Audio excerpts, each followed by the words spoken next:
Good day everyone! Hope you're all enjoying the winter and that you're not annoyed by the cold and snow like we are here up in Norway. Even though I'm a fan of horror movies, I also have a soft spot for action films, especially Asian ones. And they seem to have a great never-ending catalog of stuff I've never seen or heard about. This movie is one of them, so let's see if it's worth checking out.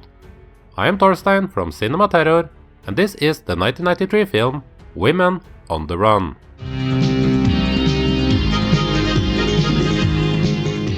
In Women on the Run, we first meet a young girl and aspiring martial arts artist Seo Yin.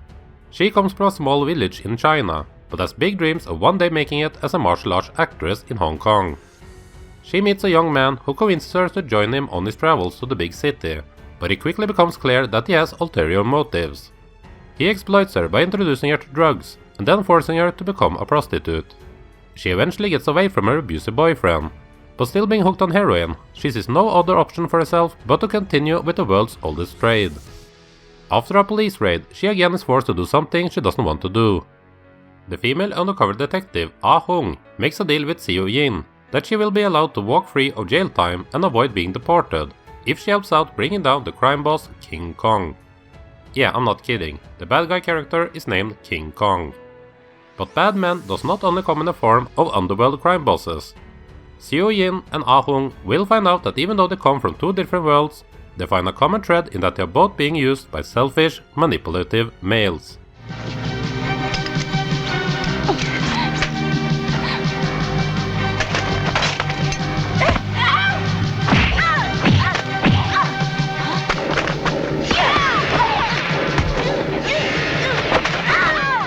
So, does that mean that Women on the Run is a movie about female empowerment?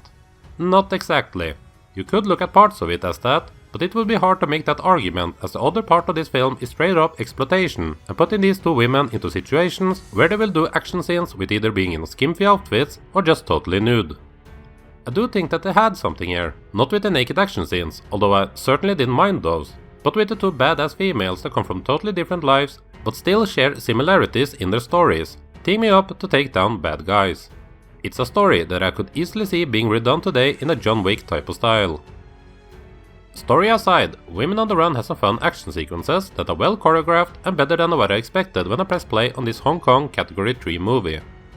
The Cat 3 part comes into full effect when our two leading ladies find themselves in Canada of all places, and I guess screenwriter Yun Ling Pon doesn't have the same friendly look at Canada as many others has.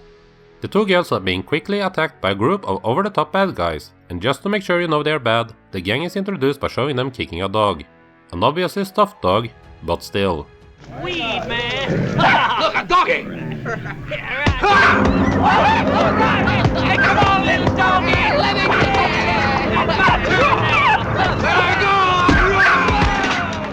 The directorial team behind this was surprisingly enough David Lai and Corey Yuen. Two dudes who have plenty of experience with action, both in front and behind the camera. Yuen especially should be familiar to fans of Hong Kong cinema, as he's acted in over 100 movies, done a lot of stunt and choreography work, and also directed some notable entries to the genre, and even had some Hollywood success with the Jason Statham film The Transporter. The two ladies who run the show are played by Tamara Gu and Farini Chung, both making their debut in a feature film. I'm surprised that I haven't seen them in anything else yet, as they both do a pretty good job on this one, and both have on-screen charisma and the martial arts chops to work as leading ladies in action films. Perhaps I'm just sleeping on the filmographies, so let me know if you've seen anything else with any of these two women in it that are worth checking out.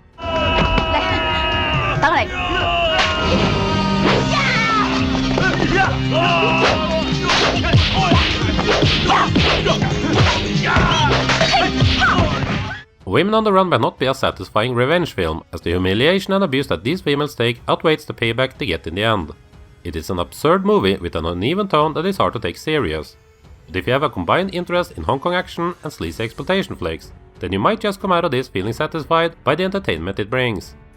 I had fun with this one, even if it does have some nasty parts that I would have liked to see handled a bit more serious.